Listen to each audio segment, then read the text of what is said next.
ക്ഷേത്ര സന്നിധിയിൽ ശ്രീ കലാമണ്ഡല സുദേവൻ അവർ പറഞ്ഞതുപോലെ മാലി മാധവൻ നായർ രചിച്ച കർണശബദം എന്ന ആട്ടക്കഥയാണ് ഇവിടെ അവതരിപ്പിക്കുന്നത്.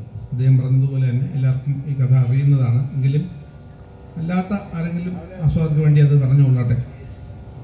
ഈ കഥ മാലി മാധവൻ നായർ രചിക്കുന്നത് മഹാകവി ടാഗോറിൻ്റെ കുന്തിയും കർണനും എന്ന കാവ്യത്തിൽ നിന്ന് പ്രചോദനം ഉൾക്കൊണ്ടുകൊണ്ടാണ് അദ്ദേഹം ഈ ആട്ടക്കഥ എഴുതിയത്. ഇതിൻ്റെ പശ്ചാത്തലം കൃത്യമായും കുരുക്ഷേത്ര യുദ്ധത്തിൻ്റെ തൊട്ട് മുമ്പ് നടക്കുന്ന കഥയാണ്. കുരുക്ഷേത്ര യുദ്ധം ആസന്നമായിരിക്കുന്നു, അതാണ് കഥയുടെ പശ്ചാത്തലം. ആ സന്ദർഭത്തിൽ ആദ്യം നാം കാണുന്നത് ദുര്യോധനൻ്റെ കൊട്ടാരത്തിലെ അന്തഃപുരമാണ്. അവിടെ ദുര്യോധനൻ്റെ പ്രിയ ഭാര്യ ഭാനുമതി വിഷാദിച്ചിരിക്കുകയാണ്. മുഖമാകെ മ്ലാനമാണ്, കണ്ണീര് വാർക്കുന്നുണ്ട്. പതിവല്ലാത്ത ഒരു മ്ലാനതയോടുകൂടി ഇരിക്കുന്ന ഭാനുമതിയെ വന്ന് കാണുന്ന ദുര്യോധനൻ ആകെ സ്തബ്ധനാവുകയാണ്. ധൈര്യം ഏറെയുള്ള ഈ ക്ഷത്രിയ വനിത ഇന്ന് വരെ ഞാൻ ഇങ്ങനെ കണ്ടിട്ടില്ല. എപ്പോഴും പ്രസന്നവതിയും അനുരാഗിണിയുമായിരിക്കുന്ന ഇവളെന്തേ ഇത്രമാത്രം വിഷമിച്ചിരിക്കാൻ, ദുഃഖിച്ചിരിക്കാൻ, കരയുവാൻ എന്തേ കാര്യം എന്ന് സ്വാഭാവികമായും തോന്നുന്ന ദുര്യോധനൻ അത് നേരിട്ട് ചോദിക്കുകയാണ്. എൻ്റെ പ്രാണനാഥൻ, നീ എന്താണ് എത്ര നല്ല സന്തോഷത്തിൽ എപ്പോഴും ഇരിക്കുന്നവളാണ്, ഇപ്പോഴെന്തേ ഇത്രമാത്രം വിഷമം, എന്തിനങ്ങനെ ഇരിക്കണം എന്ന് പറയുമ്പോൾ അതിന് മറുപടിയായി ഭാനുമതി പറയുന്നത്, അങ്ങ് തന്നെയാണ് എൻ്റെ ദുഃഖം. ഞാനോ? അങ്ങ് തന്നെയാണ് ദുഃഖം. കാരണം ഞാൻ ചില ദുസ്വപ്നങ്ങൾ കാണുന്നു. യുദ്ധം ആസന്നമായിരിക്കുന്നു. എൻ്റെ ശരീരത്ത് ഒരു ക്ഷത്രിയ വനിതയുടെ രക്തം തന്നെയാണ് ഓടുന്നതെങ്കിലും ഈ യുദ്ധത്തിൽ അങ്ങക്ക് ജീവഹാനി സംഭവിച്ചേക്കുമോ എന്ന് ഞാൻ ദുസ്വപ്നങ്ങൾ നിത്യം കാണുന്നു. ഇപ്പോഴും കണ്ടുകൊണ്ടിരിക്കുകയായിരുന്നു. എനിക്കത് താങ്ങാനാവുന്നില്ല. അങ്ങയുടെ വേർപാട് എൻ്റെയും ഈ നാട്ടിൽ, ഈ ഭൂമിയിൽ നിന്നുള്ള വേർപാടായിരിക്കും എന്ന് പറയുമ്പോൾ ദുര്യോധനൻ വല്ലാതെ വിഷമിച്ച് പറയുകയാണ്, അങ്ങനെയൊന്നും ഉണ്ടാവില്ല, നീ കരുതുന്ന പോലെയൊന്നും അല്ല. മറുപക്ഷത്തുള്ള പാഞ്ചാലിയുടെ രീതിയല്ലല്ലോ നിനക്ക് പാതിവൃത്യമുണ്ട്. മറ്റേ പാതിവൃത്യമില്ലാത്ത പാഞ്ചാലിയുടെ ഭാഗത്താണോ വിജയം? അങ്ങനെ ഉണ്ടാവില്ല. നീ സമാധാനിക്കുക. അത് മാത്രമല്ല, ഒരു യുദ്ധത്തിന് നമുക്ക് സഹോദരന്മാർ ഒട്ടേറെ ഇല്ലേ, അവരജർ ഇല്ലേ, ജ്ഞാതികളില്ലേ, ബന്ധുക്കളില്ലേ? അതുമല്ലെങ്കിൽ സാമന്ത രാജാക്കന്മാർ ഇഷ്ടം പോലെ ഇല്ലേ? അതൊക്കെയോ? അത് മാത്രമല്ലല്ലോ, നമുക്ക് സ്നേഹിതരുണ്ട്, ഇഷ്ടം പോലെ കുരുവര പരാക്രമികളുണ്ട്. അതല്ല എങ്കിൽ വൻ ഭടതതിയുണ്ട്. ഇതൊന്നും പോരെങ്കിൽ സ്നേഹം ഉടൽ പൂണ്ടിട്ടുള്ള സാക്ഷാൽ കർണനില്ലേ, പിന്നെന്തിനെ പേടിക്കണം? അത് പറഞ്ഞിട്ടൊന്നും അവിടെ യേശുന്നില്ല. ഭാനുമതിക്ക് അതൊന്നും ഒരു ധൈര്യമായിട്ട് തോന്നുന്നുമില്ല. ഞാൻ എന്തായാലും കൗരവരായ ഈ പടയ്ക്ക് വേണ്ടി ഞാൻ നേതൃത്വം കൊടുത്ത് പാണ്ഡവരെ ആകെ കൊന്നൊടുക്കി ഞാൻ ഈ ഭുവനപതി ആകും എന്ന് പറഞ്ഞിട്ട് അവിടെ യാതൊരു പ്രയോജനവുമില്ല. അങ്ങനെ ഇരിക്കുന്ന സന്ദർഭത്തിൽ കർണൻ കടന്നു വരുന്നു. കർണൻ കടന്നു വരുമ്പോൾ ഭർത്താവിൻ്റെയും ഭാര്യയുടെയും വിഷമം കണ്ടു. ദുര്യോധന അത് വിശദീകരിച്ചു കൊടുക്കുന്നു. കരഞ്ഞിരിക്കുന്ന കാര്യം അറിയാമോ?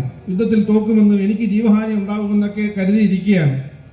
നീയെങ്കിലും ഒന്ന് പറഞ്ഞ് സമാധാനിപ്പിക്കൂ എന്ന് കർണൻ ചുമതലപ്പെടുത്തുന്നു. കർണൻ അത് ഏറ്റെടുക്കുന്നു. ദുര്യോധനൻ അവിടെ നിന്ന് അല്പം മാറി നിൽക്കുന്നു. കർണൻ സഹോദര നിർവിശേഷമായ സ്നേഹത്തോടുകൂടി ഭാനുമതിയെ സോദരീ രാജ്ഞി എന്ന് വിളിച്ചുകൊണ്ട് അഭിസംബോധന ചെയ്തുകൊണ്ട് പറയുന്നു, അങ്ങനെ ഒന്നും പേടിക്കേണ്ടതില്ല. എനിക്ക് പ്രാണസഖനാണ് ദുര്യോധനൻ. അവരുടെ ഭാര്യയ്ക്ക് എന്ത് വിഷമിക്കാൻ? എനിക്ക് എൻ്റെ പ്രാണൻ ഞാൻ സൂക്ഷിക്കുന്നത് അവന് വേണ്ടിയാണ്, മറ്റാർക്കും വേണ്ടിയല്ല എന്ന് പറഞ്ഞ് മാത്രമല്ല, എൻ്റെ അവസാന തുള്ളിച്ചോരയും ഞാൻ എൻ്റെ മനവന് വേണ്ടി ഒഴുക്കിയിടും.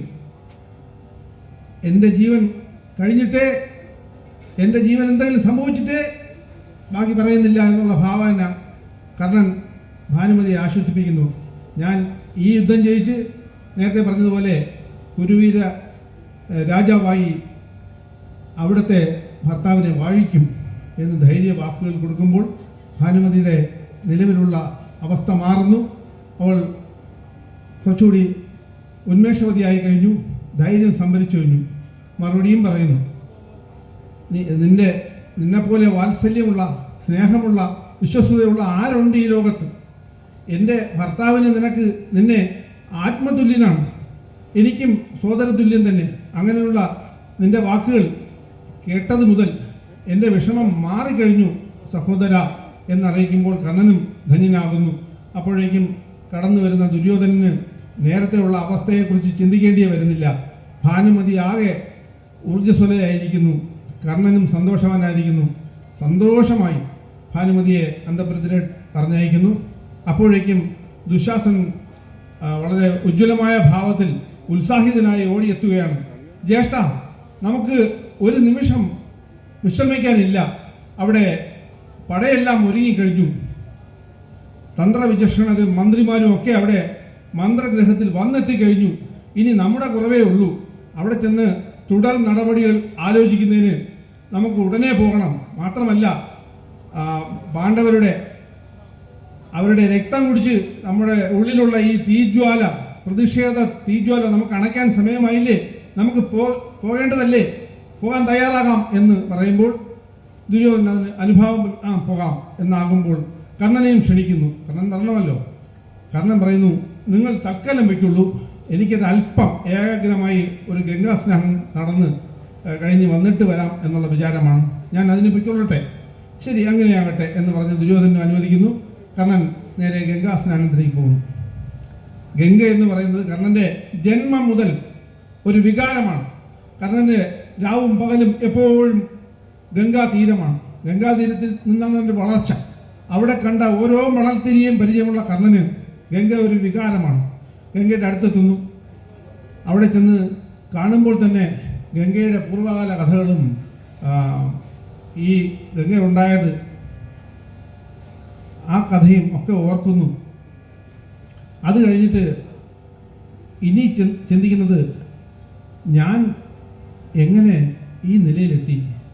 എൻ്റെ വിദ്യകൾ ഈ വരുന്ന യുദ്ധത്തിൽ ഫലിക്കാൻ ഇടയുണ്ടോ? ഗുരുശാപം എന്നെ ബാധിക്കില്ലേ? കാരണം പണ്ട് പരശുരാമൻ്റെ അടുക്കൽ വിദ്യ അഭ്യസിക്കാൻ ചെന്നതും പരശുരാമൻ ക്ഷത്രിയരെ പഠിപ്പിക്കില്ല, ബ്രാഹ്മണരെ മാത്രമേ പഠിപ്പിക്കൂ. അതുകൊണ്ട് ഒരു ബ്രാഹ്മണ കുമാരനായിട്ടാണ് സമീപിച്ചത്.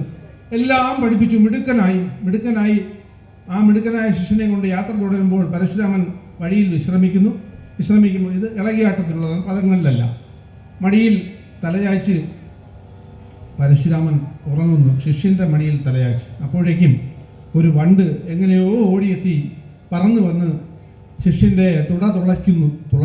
തുളച്ച് കയറുന്നു. ഗുരുവിന് യാതൊരു ഭംഗവും വരരുത്, ഉറക്കത്തിന് നിദ്രയ്ക്ക് ഭംഗം വരരുത് എന്നുള്ള വിശ്വാസ പ്രമാണത്തിൽ അതെല്ലാം സഹിച്ചുകൊണ്ട് കർണനിരിക്കുന്നു. തുളച്ച് രക്തം ഇങ്ങനെ ഒഴുകുകയാണ്. ഒഴുകി നനഞ്ഞ് ഗുരുനാഥൻ്റെ ശരീരത്തിൽ തട്ടിയപ്പോൾ അദ്ദേഹം സ്വാഭാവികമായി ഉണർന്നു നോക്കുമ്പോൾ ഭീകര കാഴ്ച. കർണൻ്റെ കാലിലും ശരീരഭാഗങ്ങളിലെല്ലാം ചോര. അവൻ്റെ തുളച്ച് വണ്ട് പറന്നു പോയി. ഇതെന്തൊരു കാഴ്ച! നീ ബ്രാഹ്മണനല്ല, നീ ക്ഷത്രിയനാണ്, അല്ലെങ്കിൽ ഈ സഹനശക്തി ഒരിക്കലും ലഭ്യമല്ല. നീ എന്നോട് കള്ളം പറഞ്ഞു അല്ലേ എന്ന് ആക്രോശിച്ചുകൊണ്ട് ദേഷ്യപ്പെട്ടുകൊണ്ട് നിന്റെ വിദ്യ ഫലിക്കാൻ പോകുന്നില്ല എന്ന് ശപിക്കുന്നു. കാൽക്കൽ വീണ് കേഴാവുന്ന തരത്തിലെല്ലാം കരഞ്ഞു. ഒരു പരിഗണനയുമില്ലാതെ നിർദ്ദയം പരശുരാമൻ തള്ളിക്കഴിഞ്ഞു. കർണൻ ആ വേദന, ആ തൻ്റെ ഗുരുമുഖത്ത് നിന്ന് കിട്ടിയ കാര്യങ്ങൾ ഇതാ നഷ്ടപ്പെട്ടല്ലോ എന്നുള്ള വേദനയിൽ കഴിഞ്ഞങ്ങനെ ഇരിക്കുന്നു. ഇനിയും ചിന്തകളാണ്. കുളിച്ച് വന്നിരുന്നിട്ടും ഒരു ഏകാഗ്രമായ ഭജനയ്ക്ക് മനസ്സ് അനുവദിക്കുന്നില്ല. മനസ്സ് ചഞ്ചലമാണ്. എന്ത് ചഞ്ചലത്വം! താൻ ആരാണ്? എവിടെ ജനിച്ചു? ആർക്ക് ജനിച്ചു?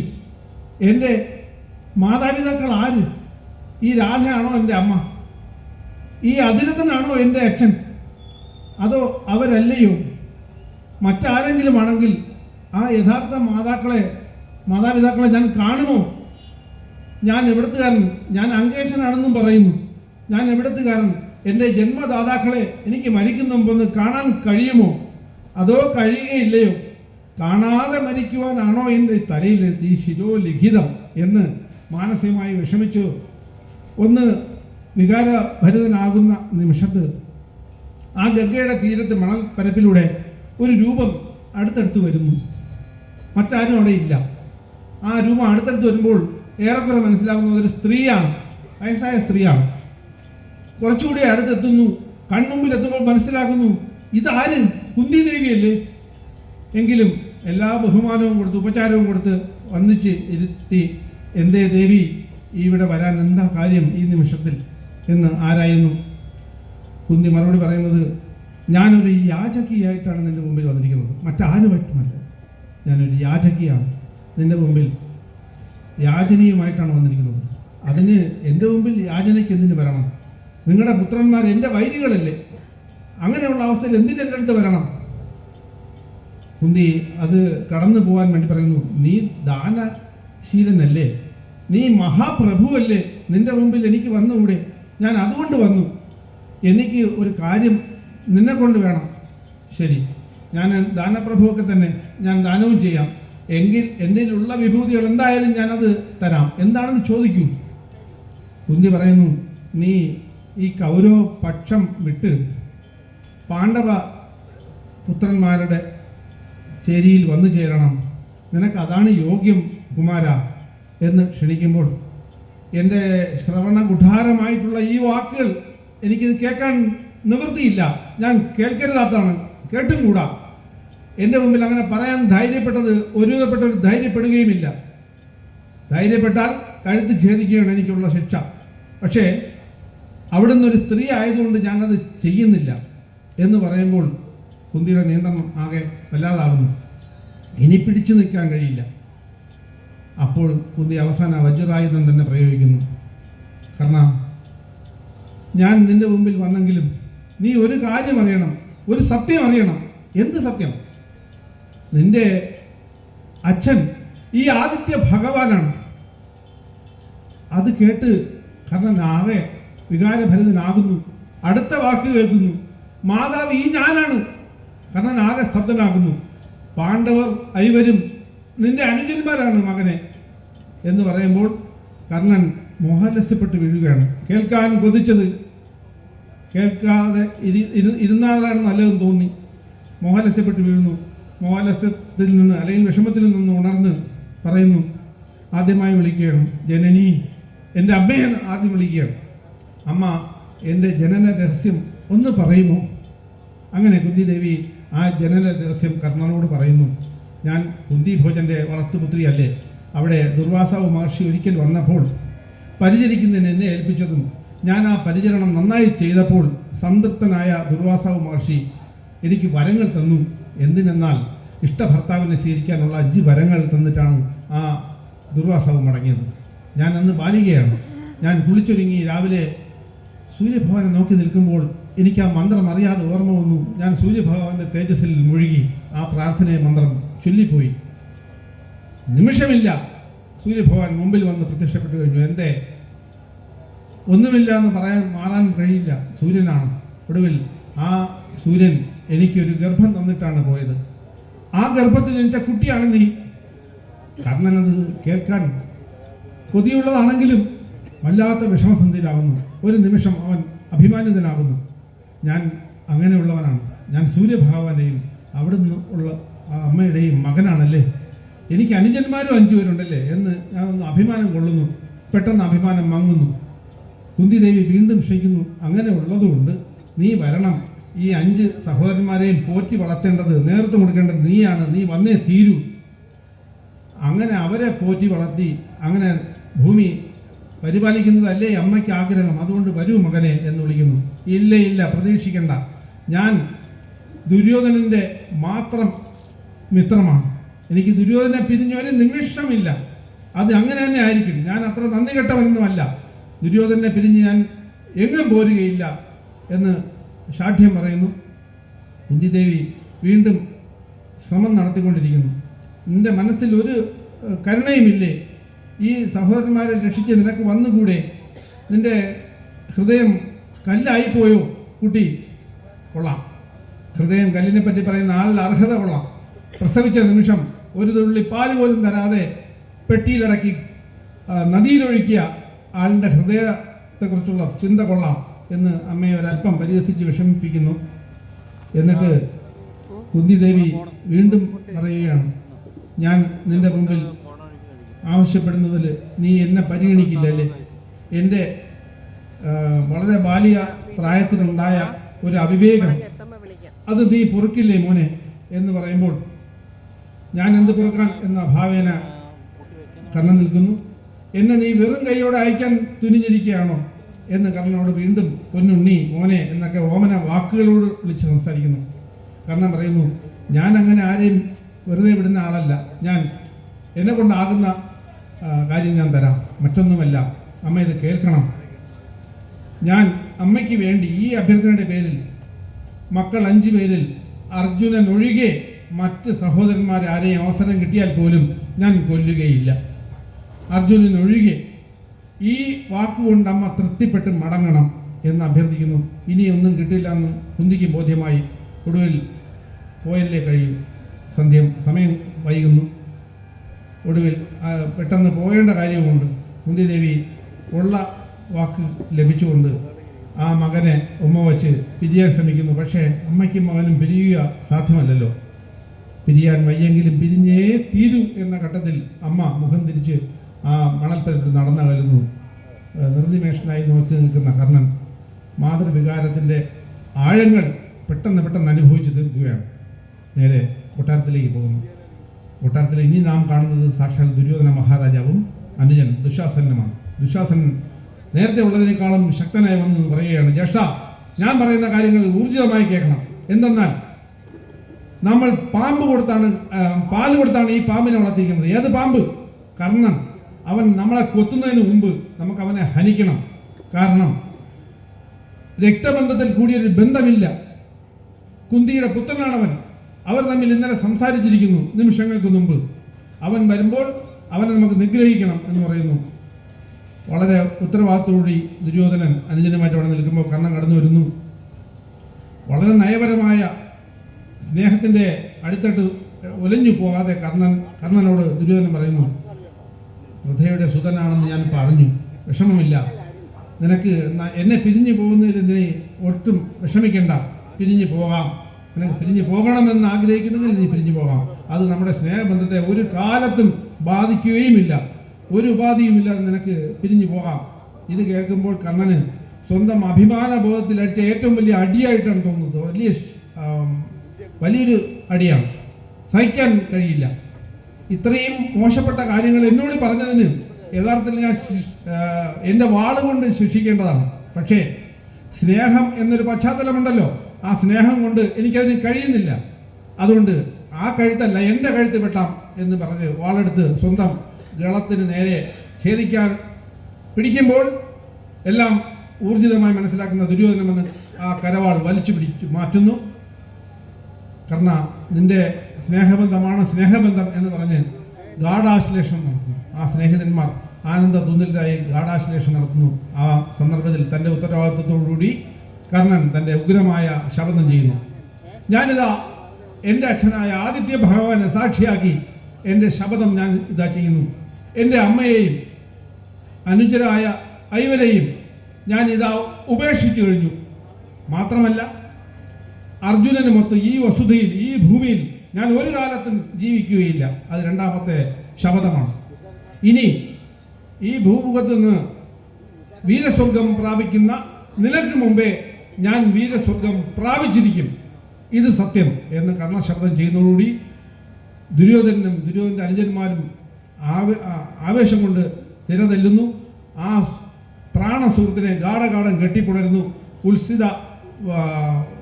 വളരെ വർദ്ധിത ഉത്സാഹത്തോടുകൂടി അവർ നേരെ പോരാട്ട പറമ്പ് തേടി യാത്രയാവുന്നു. ഇതാണ് ഈ കഥ. ഇതിലെ കലാകാരന്മാരെ കൂടി അറിയിക്കട്ടെ. ഇവിടെ പുറപ്പാട് കഴിച്ച കുട്ടി കുമാരി പ്രാർത്ഥന, ഈ കുടുംബത്തിലെ കുട്ടി തന്നെ. ദുര്യോധനൻ കലാനിലയം വിനോദ്, കർണശബ്ദത്തിൽ ദുര്യോധനൻ കലാനിലയം വിനോദ്. ഭാനുമതി കലാമണ്ഡലം ആരോമൻ. കർണൻ കലാമണ്ഡലം കൃഷ്ണകുമാർ. ദുശാസനൻ കലാമണ്ഡലം അരുൺകുമാർ. കുന്തി പീശപ്പള്ളി രാജീവൻ. പാട്ട് പത്തിയൂർ ശങ്കരൻകുട്ടി, കലാനിലയം രാജീവൻ നമ്പൂതിരി. ചെണ്ട കലാമണ്ഡലം കൃഷ്ണദാസ്. മദ്ദളം കലാമണ്ഡലം അച്യുത വാര്യർ. ചുട്ടി മാർഗി രവീന്ദ്രൻ പിള്ള, അണിയറ ശില്പികൾ തുളസി രാമനാട്യം, മനോജ് രാമനാട്യം, കലാഭാരതി പ്രദീപ്. അവതരണം ശ്രീ ജനാർദ്ദന വിലാസം കഥകളി കലാരംഗം വർക്കല. അതിൻ്റെ മാനേജർ പ്രിയപ്പെട്ട കലാമണ്ഡലം സുദേവൻ അവർ. ഈ കഥകളിയിൽ പങ്കെടുക്കുന്ന ഓരോരോ കലാകാരന്മാർക്കും ഈ ക്ഷേത്ര ഭരണസമിതിയിലും ബന്ധപ്പെട്ടിട്ടുള്ള ഓരോരോ അംഗങ്ങൾക്കും സഹൃദയരായ സുഹൃത്തുക്കൾക്കും ഉത്സവ ആശംസകൾ നേർന്നുകൊള്ളുന്നു.